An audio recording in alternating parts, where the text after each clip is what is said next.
Acquiring a business? BizNexus simplifies it. Access thousands of updated opportunities in our DIY marketplace or supercharge team sourcing with OmniSource, your all-in-one platform for on-market, off-market, and coming soon deals. Scale smarter today. Learn more or book a demo at www.biznexus.com.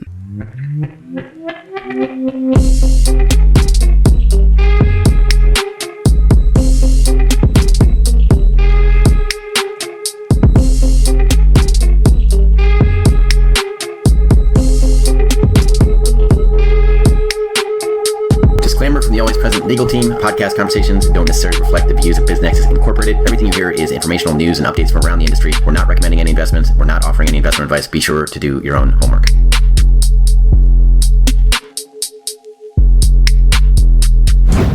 Welcome to the Deep Dive. Today we're going deep on M&A. Mergers and acquisition. Exactly. Specifically for businesses like yours in that $2 to $50 million range. Right. You sent over this Deloitte report. Oh, yeah. M&A. Making the deal work. It's a good one. It's got some really great stuff in it. And we're going to try to pull out the golden nuggets from this report that will be most helpful to you. Absolutely. So one of the things that I thought was really interesting is this idea, and it kind of threw me for a loop when I first read it, that economic downturns can actually be a prime time to make acquisitions. Yeah, it's counterintuitive. It is counterintuitive. You would think. Yeah. Hunker down. Batten down the hatches. Exactly. But no, actually, it's a great time to buy because you can buy for value. Buy for value. When everyone's panicking and the market's down, asset prices drop. Right. That includes the price of companies. Yeah, so it's like Black Friday. It is. It's exactly like Black Friday for businesses. Okay, I'm liking this already. Yeah, and there's an index that Deloitte uses called the Acquisition Price Index, or the API. Go. And this is a normalized acquisition premium that's paid for a deal. Got it. And so what we're looking at is not just, the raw price, but we're also looking at the premium that you typically pay during an acquisition. Okay. And how that changes when you're in a downturn. Okay, so give me an example. Okay, so let's say you want to buy a company, and in a good market, that company is going to cost you $10 million. Okay.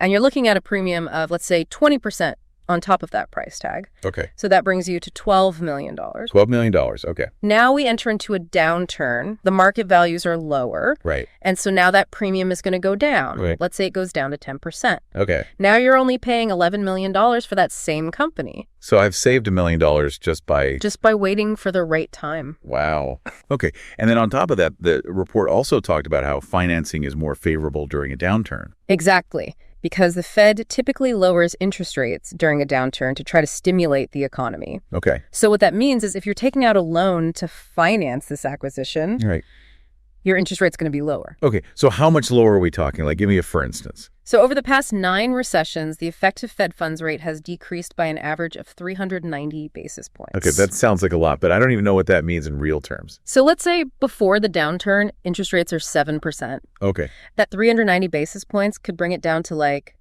3.1%. Okay, that is significant. Very significant, yeah. Wow. Okay, so we're talking lower acquisition cost, cheaper financing. This really does make downturns look a little bit different. It does. But that doesn't mean just go out and buy any company. Right. You have to be what the report calls an advantaged acquirer. Oh, I like this. Yeah. Okay. Advantaged acquirer. Yeah. So break that down for me. What are the signs of an advantaged acquirer? What should we be thinking about? Well, the first thing is self-awareness. They know their strengths and their weaknesses. Of their own business. Got it. And so they know what a potential acquisition could really do for them. So, they're not just going for any shiny deal. Right. They're being strategic. Yeah, very strategic. Not just opportunistic. Exactly. And the second thing is they have identified priority pathways. Okay. So they have an M&A strategy that's very clear and aligned with their business unit and their corporate growth plans. Okay. So they know what to buy just as much as when to buy. So kind of going back to that shopping list analogy. Right. Oh. You go in, you know what you need. Yes. You're not just going to buy everything on the shelves. Exactly. You're not just walking up and down the aisles going, ooh, that looks good. Right, exactly. Okay, so we've got self-awareness. We've got identified priority pathways. Now, the third thing is really interesting. It's competitor signaling. Okay. So they're actually looking at what their competitors are doing in the M&A space. Okay. So they're analyzing those deals to get a sense of their strategy and maybe even anticipate what their next targets are going to be. Oh, so it's like a chess game. It is like chess. Yeah. You're trying to anticipate what your opponent's next move is going to be. I like that. Okay, so that's competitor signaling. And then the fourth thing is strategic screening. Okay. So they're not just chasing after every company that looks interesting. They have filters. And these filters could be things like size, geography, customer segment. Okay. So they're really narrowing down their list to the targets that make the most sense. So it's like finding that puzzle piece that fits perfectly exactly into their existing business. Yes. And then the final thing is disciplined execution. Okay. They're thinking about integration right from the beginning. Makes sense, because integration seems to be where it all falls apart. A lot of times, yeah. So they're asking themselves, do we have the resources, the talent, the organizational capacity to actually make this work? Okay, so we've got our two big takeaways here. Right. Economic downturns can be a prime time to acquire. Yes. But you need to be an advantaged acquirer. Exactly. To make it work. And you've given us 5 characteristics of that advantaged acquirer. Right. Now, one thing I'm still curious about is this whole due diligence process. Right. You mentioned that advantaged acquirers have a watch list. They do their due diligence. So talk to me about that. What are they looking at? What are the red flags? What should they be aware of? Well, that's a great question, and it leads us right into our next key takeaway. Okay. Which is that due diligence should go beyond just the financials. Well, I would think the financials are the most important thing, right? They're very important. Yeah. But a lot of companies get so fixated on the financials that they neglect the operational side. Okay. And this is where we get into what Deloitte calls synergy capture diligence. Synergy capture diligence? Yeah. Okay, I'm intrigued. Break that down. So it's a bottom-up approach that analyzes potential cost reductions in detail, and it gets management buy-in from the beginning. So you're not just looking at the financials. Yeah, you're actually digging into the nuts and bolts of how these two companies would operate together. Exactly. Okay. And how those cost efficiencies would actually be achieved. Okay, so it's about being really granular. Very granular. Got it. The report outlines 5 key steps. 5 key steps. Okay, let's hear them. So step 1, you create consistent cost and functional baselines. Okay. So you're gathering detailed P&L data from both companies. Profit and loss. Yes. And you're normalizing those statements to get a clear picture of the combined financial landscape. So you're making sure that you're comparing apples to apples. Exactly. Step 2 is to segment and prioritize synergy opportunities. Okay. So you're starting to identify those areas where you think you can achieve some cost savings. Got it. And Deloitte suggests dividing these into 2 phases. Okay. Phase 1 is for quick wins. And phase 2 is for synergies that might require a little bit more investigation or a longer-term planning horizon. So you're already thinking about the timeline. Yes, exactly. Step 3 is where it gets really interesting. Oh. You're quantifying those synergy opportunities and the cost to achieve them. Got it. So this involves detailed interviews with executives and functional leaders from both companies. So you're not just making assumptions based on spreadsheets. No, you're talking to the people who are actually going to be responsible for implementing these changes. Smart. So you're getting their input, their buy-in, and their realistic assessment of what's actually achievable. Okay, that makes sense. Step 4 is to develop a new financial model based on all this information and explain any variances from your initial assumptions. Got it. So you're revising your projections. Exactly. Based on these insights. And then the final step 5 is to create a synergy capture enterprise blueprint and integration roadmap. Okay, so you're literally creating a roadmap. Yes, this is a detailed plan for how the combined organization is going to operate. Got it. Outlining the milestones, the dependencies, the potential bottlenecks along the way.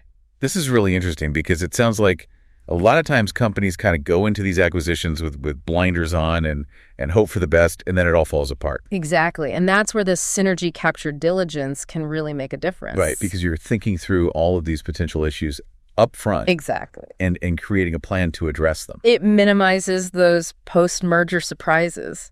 The report gave a couple of real-world examples of this in action, right? I did. Do you remember any off the top of your head? Yeah, one example was a regional utilities company. Okay. And they were considering a major acquisition.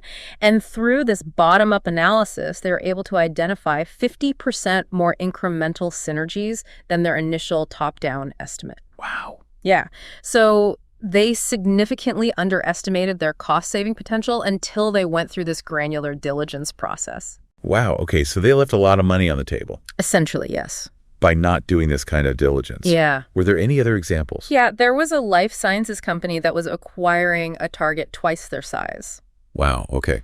And by engaging in synergy capture diligence, they uncovered $150 million more. $150 million? In incremental synergies. Wow. Yeah, and they were able to front load a significant portion of those synergy captures into the first year. Okay, so they got their return on investment a lot faster. Much faster, yeah. It just makes me think of that analogy. You know, if you're building a house. Right. You know, you focus on the foundation, the financials. Right. But you forget about the framing, the plumbing, the wiring, all the operational stuff. You're going to end up with a structure that's not ready to live in. Yeah, exactly. It's a great analogy. Yeah, so I think that's a really important point for our listeners. Don't be afraid to dig deeper. Challenge Teletor. Those high-level assumptions get granular with the operational details and make sure you're building a deal on a foundation of realistic synergy capture. Absolutely. Now, speaking of challenging assumptions, the report also had some interesting insights about the psychology of deal-making during downturns. Yes, downturns can actually create a more favorable environment for buyers. Okay, now this is getting really interesting. Yeah, because there's a lot of uncertainty and fear in the market. Right. Sellers are often more motivated to strike a deal. Okay. Because they're worried about their future prospects. They might be facing financial pressure, declining sales, increased competition. So they might be more receptive to an offer. Yes, even if that offer is lower than what they might have commanded in a booming market. So it shifts the bargaining power to the buyer. Exactly. Okay. Deloitte uses the analogy of a clearance sale. Oh, I love this. Okay, so just like shoppers wait for those end-of-season sales to get the best deals. Exactly. Savvy acquirers should be looking for those clearance sale opportunities in the M&A market. Exactly. You're recognizing that market psychology plays a huge role in deal-making, and downturns can create a psychological environment that favors the buyer. Okay, so not only are prices lower and financing is cheaper, but sellers are also more motivated to make a deal. Yes. It's a triple whammy of advantages for the buyer. I like that, the triple whammy. Okay, but it's not about abandoning your strategy. Yeah. It's about adapting your strategy to the market conditions. Exactly. Now, the report actually backs us up with some data too, right? Yes. They looked at the acquisition price index, which, as we discussed earlier, represents that normalized acquisition premium paid for a deal. Right. And what they found is that during downturns, this API tends to drop significantly. Okay. So, for example, during the 2001 recession, it dropped more than 10%. Yeah. And during the Great Depression in the 1930s, it dropped more than 30% below its peak. 30%? Yeah. That's a huge discount. It is a huge discount. Wow. Okay, so the data clearly supports this idea that downturns can be a buyer's market in the M&A space. Absolutely. And they also looked at the stock market performance of companies that made major acquisitions during the 2001 and the 2009 recessions. Okay, so these are the companies that went against the grain. Yeah. They said, we're going to buy or buy when everybody else is hunkering down. Exactly. So what happened to those companies? Well, they found that many of those companies actually outperformed the S&P 500 index over the same period. Really? Yeah. So the market actually rewarded those companies that had the foresight and the courage to make acquisitions during those difficult times. That's really interesting. Yeah. Okay, so we've got the data to back it up. Downturns can be a prime time to acquire. Yes.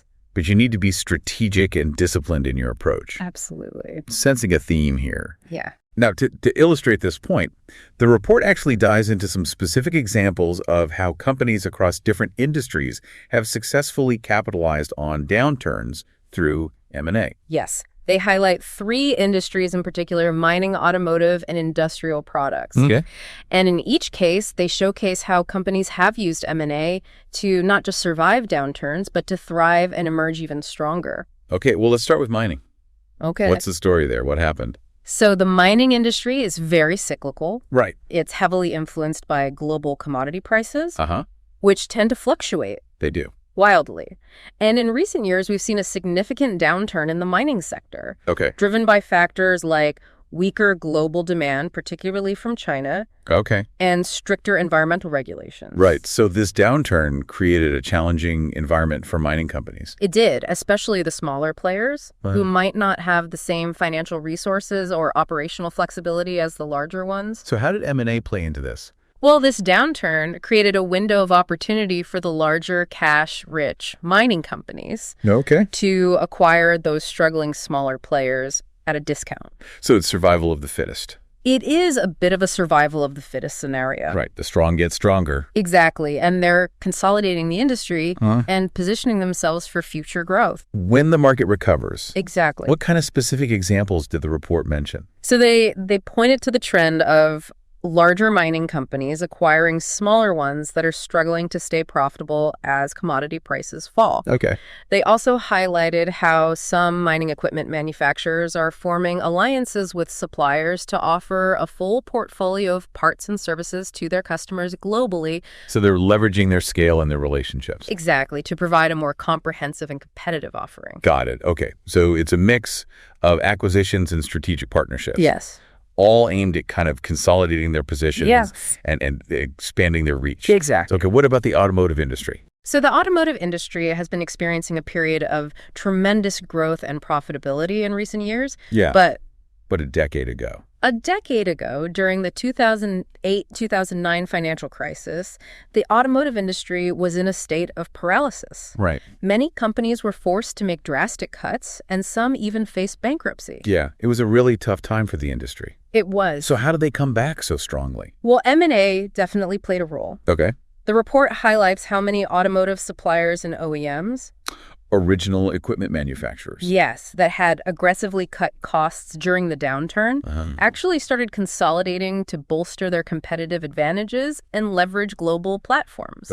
So economies of scale and global leadership have become key drivers of merger and divestiture activity among auto suppliers. Okay, so they used M&A to streamline their operations. Yes. Gain efficiencies and expand their reach. Exactly, and it's not just about acquiring companies. Right. It's also about divesting underperforming or non-core businesses. To focus on areas with the most growth potential. So they're really getting lean and mean. Exactly. And focusing on what they do best. Right. Okay, so what about the industrial products sector? So industrial products companies have also been facing a lot of pressure in recent years. Driven by factors like cost-cutting measures and slow global growth. The report highlights how some industrial products companies have been pursuing deals in high-growth sectors like alternative energy to diversify their portfolios and tap into new markets. So if your core business is struggling, you got to look for opportunities in areas that are growing. Exactly. They've also been consolidating to take advantage of economies of scale and reduce costs. Right. This is especially true for heavy equipment manufacturers who are facing intense competition from global players. So again, they're using M&A to kind of streamline their operations, become more efficient, and strengthen their position in the market. Exactly. And they're also pursuing innovations like next-generation underground mining equipment through joint ventures and alliances. Interesting. So this allows them to share the risks and costs of development while also accessing new technologies and expertise. So we've seen how companies in these three very different industries, mining, automotive, and industrial products, have all used M&A to navigate downturns and emerge stronger. Yes. And I think there's a real opportunity for businesses in that $2 to $50 million range. Absolutely. To apply these same principles. Yes, and to guide businesses like yours. The report actually outlines a framework for capturing value in downturns through both inorganic and organic growth strategies. Interesting. I'm intrigued. Tell me more about this framework. It's called the Fuel for Growth framework. Fuel for growth. Yes, and it's a three-step approach that focuses on optimizing your portfolio, disciplining your spending, and reinvesting capital in new growth targets. All right, so step one is optimize your portfolio. Yes. What does that mean? So you're divesting non-performing assets. So you're getting rid of the dead weight. Exactly. You're freeing up capital to invest in more promising areas. So it's like pruning a tree. You're cutting away those dead branches to let the healthy ones flourish. Love that analogy, yeah. So how do you actually identify those dead branches in your business? Well, the report suggests conducting what they call a profitability baseline and fixed cell analysis. Okay, profitability baseline. Yes. Fixed cell analysis. Yes. What is that? So you're identifying those underperforming assets. Okay. And you're determining the best course of action. Got it. Do you fix it? Do you sell it? Okay. And this analysis helps you objectively assess the financial health of each business unit and make data-driven decisions about which ones to keep, which ones to improve, and which ones to let go of. So step one, take a hard look in the mirror. Yes. Make some tough decisions about where to allocate your resources. Yeah. Step two is discipline your spending and costs. Yes, in your remaining portfolio to increase asset productivity. Okay, so this is about becoming more efficient. With your resources. And finding ways to do more with less. Okay, so you're tightening your belt. Tightening your belt. Cutting unnecessary expenses. Yes. Streamlining your operations to squeeze more value out of your existing assets. Exactly. Okay, so step two is all about getting lean and mean. Lean and mean. And then step three. Step three, you're reinvesting the capital. Okay.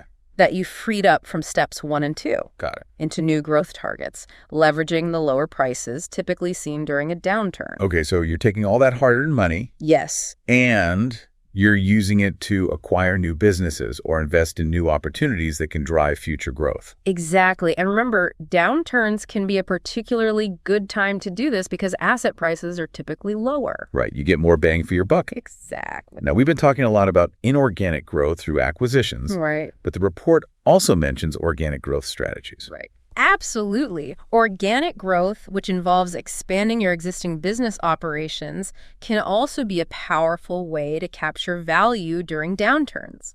Okay, so give me some examples. So, for example, the report highlights how manufacturing OEMs and suppliers can take advantage of recent market consolidation to offer existing customers a global one-stop shop value proposition. Interesting. That contrasts with smaller players who have limited offerings and a regional geographic presence. So you're leveraging your scale, your relationships, and your existing capabilities to provide a more comprehensive and competitive offering to your customers. Exactly. Okay, so that's one example. Any others? Yeah, they also talked about attracting new customers with alliance programs that offer global supplier contracts and benefits. So you're forming strategic partnerships to expand your reach and tap into new markets. Exactly.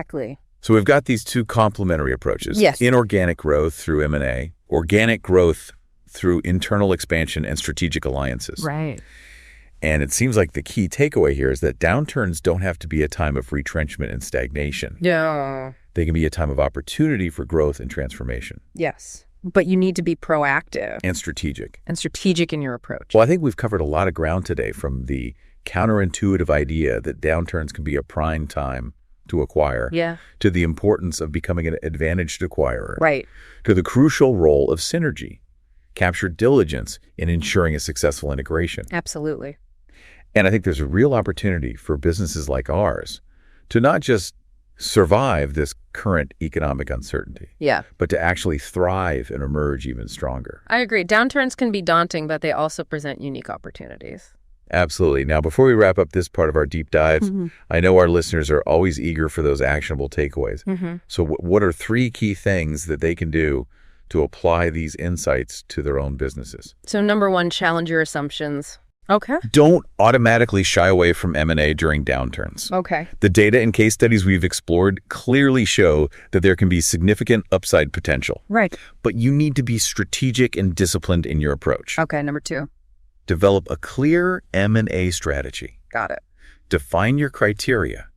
Prioritize your pathways and create a watch list of potential targets. Don't just wait for deals to come to you. Exactly. Be proactive. Be proactive. In identifying opportunities that align with your long-term goals. And number 3. Dig deeper into potential synergies.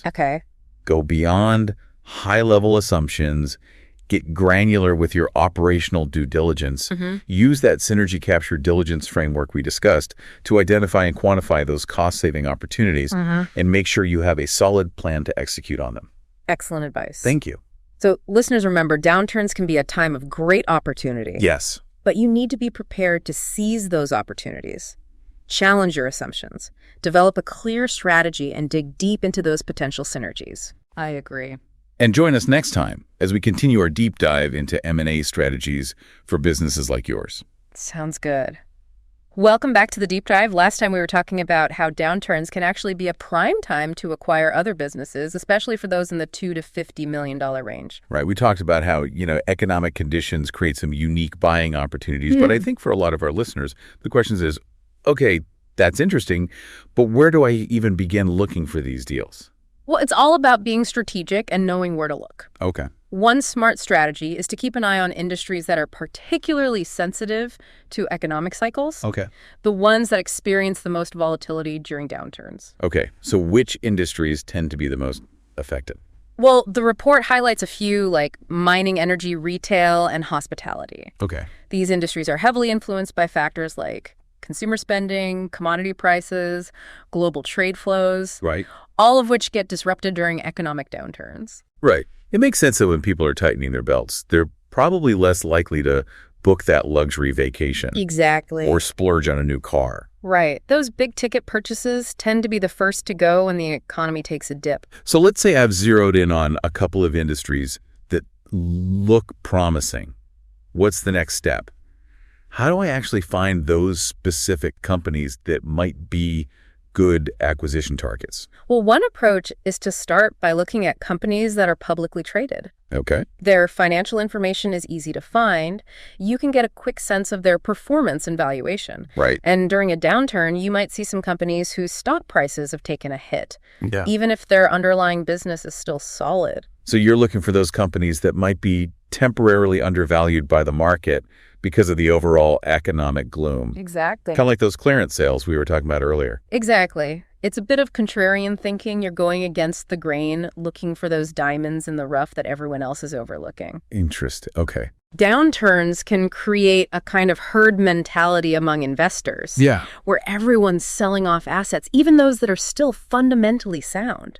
So there's a real opportunity there for those who are willing to do their homework. Yes. And think strategically. Absolutely. Another strategy the report mentions is to focus on companies that have a strong track record of performance, even during previous downturns. Right. These companies have proven their resilience and adaptability, which are gold in any acquisition target. So you're looking for those companies that have weathered the storms before and come out stronger. Exactly. And their management teams are likely to be more experienced and battle-tested. Right, which can be invaluable during a downturn. Absolutely. Now, I imagine there's more to finding these hidden gems than just looking at financials and track records. Right.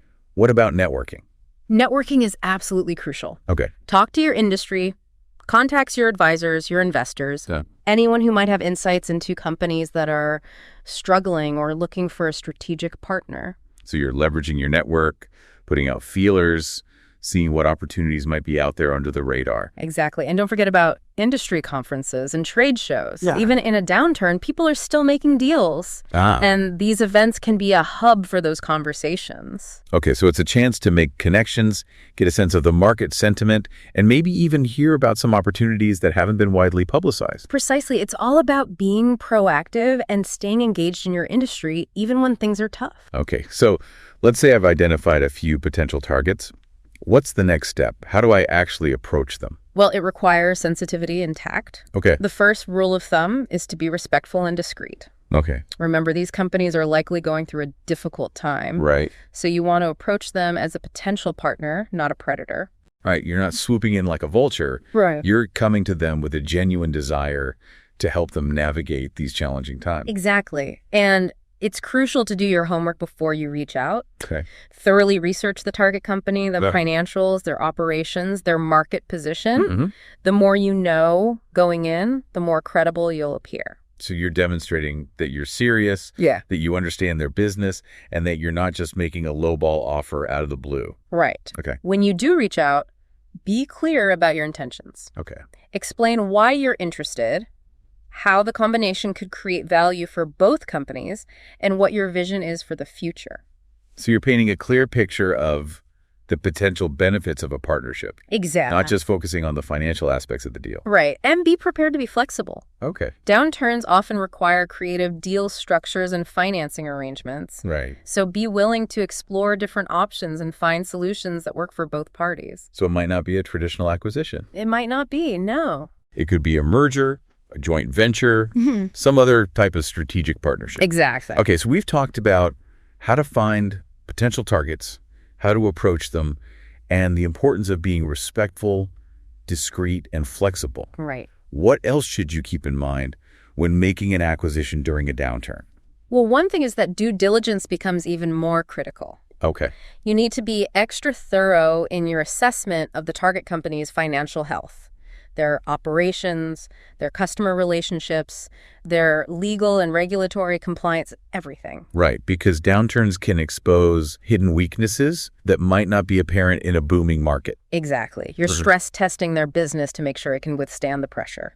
So what are some of the specific things you should be looking at during due diligence? We'll dig deep into their financial projections. Okay. And stress test those projections under different economic scenarios.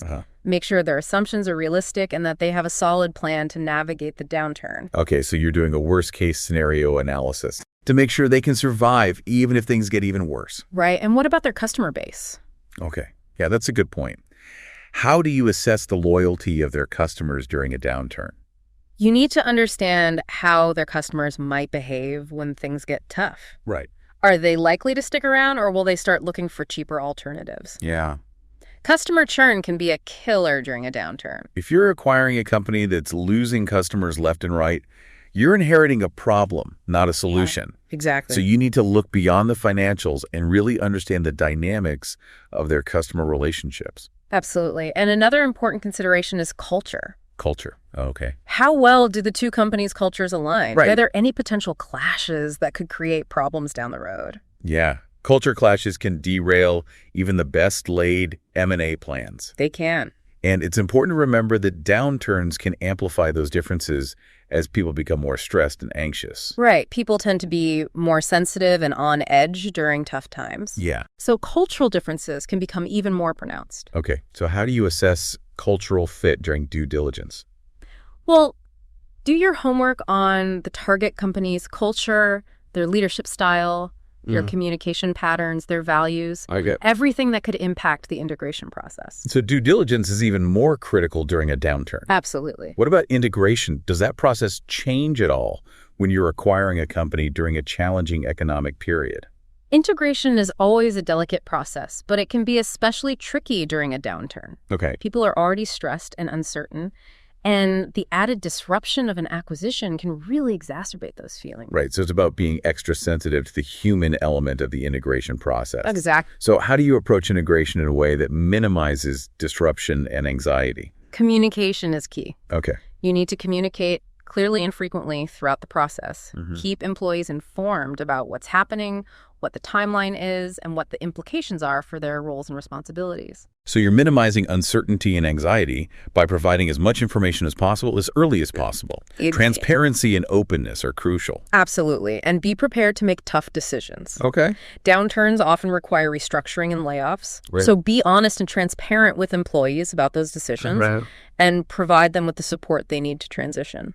So it's about being compassionate, but also decisive. Yes. You can't sugarcoat the reality of the situation, but you can provide support and resources to help people through the transition. Exactly. Any other advice for navigating the integration process during a downturn? Yeah. What else should we be thinking about? Don't try to do too much too soon. Okay. Focus on the most critical aspects of the integration process first, and then gradually phase in other changes as the combined company stabilizes. So it's about prioritizing, taking a phased approach. Yes. And not overwhelming people with too many changes at once. Yeah. Exactly. And I think that's a good principle to apply to any M&A process, whether it's during a downturn or a boom time. Right. Don't try to boil the ocean. Great advice. We've talked about the counterintuitive idea that downturns can be a prime time to acquire. Right. We've explored how to find and approach potential targets. We've emphasized the importance of thorough due diligence and sensitive integration. And we've touched on the unique challenges and opportunities of making an acquisition during a challenging economic period. There's a lot to think about. It is. Too. But I feel like there's one piece missing. We talked earlier about putting together a team. Yes. Let's dig into that a little more. Absolutely. We can't forget about the importance of having the right team in place to execute the transaction and manage the integration process. Okay. That's what we'll explore when we return for part 3 of our deep dive. Welcome back to the deep dive. We're wrapping up our exploration of M&A strategies for businesses in that $2 to $50 million range. And last time... Yeah, we left off talking about... the team. Yeah. Building the right team. The right team, absolutely. Yeah, to handle an acquisition. You got to have the right people in place to make this work.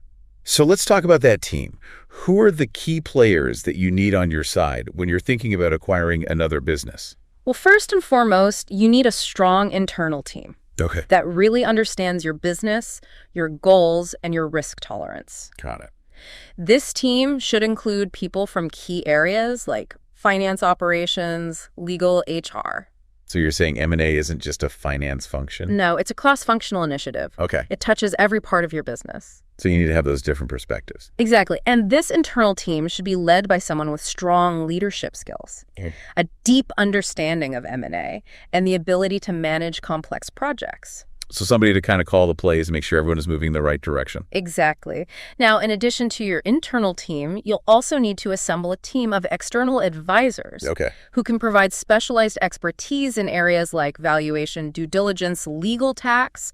So you've got your internal team, you've got your external advisors. Right. What are some of the key roles and responsibilities within this M&A dream team? So on the internal side, you'll need someone to lead the financial analysis. Okay. So evaluating the target company's financials, developing valuation models, structuring the deal. Okay, so that's your finance expert. Right. You'll also need someone to lead the operational due diligence. Okay. Assessing the target company's operations, identifying potential synergies, developing the integration plan. So that's your operations expert. Exactly. What about the legal side of things? You'll definitely need a legal expert to handle the legal aspects of the transaction. Okay. Drafting and negotiating contracts, conducting legal due diligence, making sure you comply with all applicable laws and regulations. HR. On the HR side, you'll need someone to manage the people aspects of the integration. Okay. Communicating with employees, aligning compensation and benefits, addressing any cultural differences. So it really is a multifaceted team with each member playing a really vital role. It is now on the external advisor side. Okay. You'll usually want to engage an investment banker to help you identify potential targets, evaluate offers, negotiate the deal. Got it. You might also want to bring in a consulting firm to assist with due diligence, integration planning, and execution. So you've got your investment banker and your consultant. Right. Any other external advisors that you might need on this team?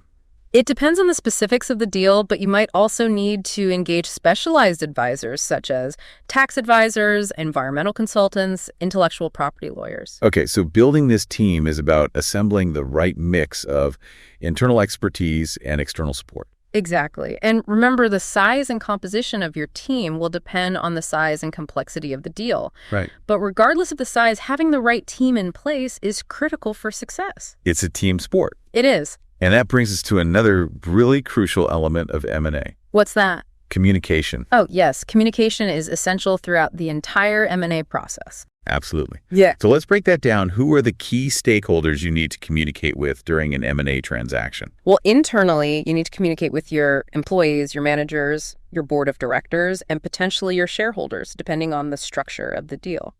That's a lot of people. Yeah. What about external communication? Externally, you'll need to communicate with the target company's management team, their employees, their board of directors, their shareholders, and potentially the media and the public. Okay. Depending on the size and profile of the deal. That is a long list of people. It is. You must have to tailor the messaging for each of those different audiences. Absolutely. You need to be strategic about your communication. Yeah. Considering the specific needs and concerns of each stakeholder group. Okay, so what are some best practices for M&A communication? Well, be transparent and honest. Okay. Don't try to sugarcoat things or hide information. Right.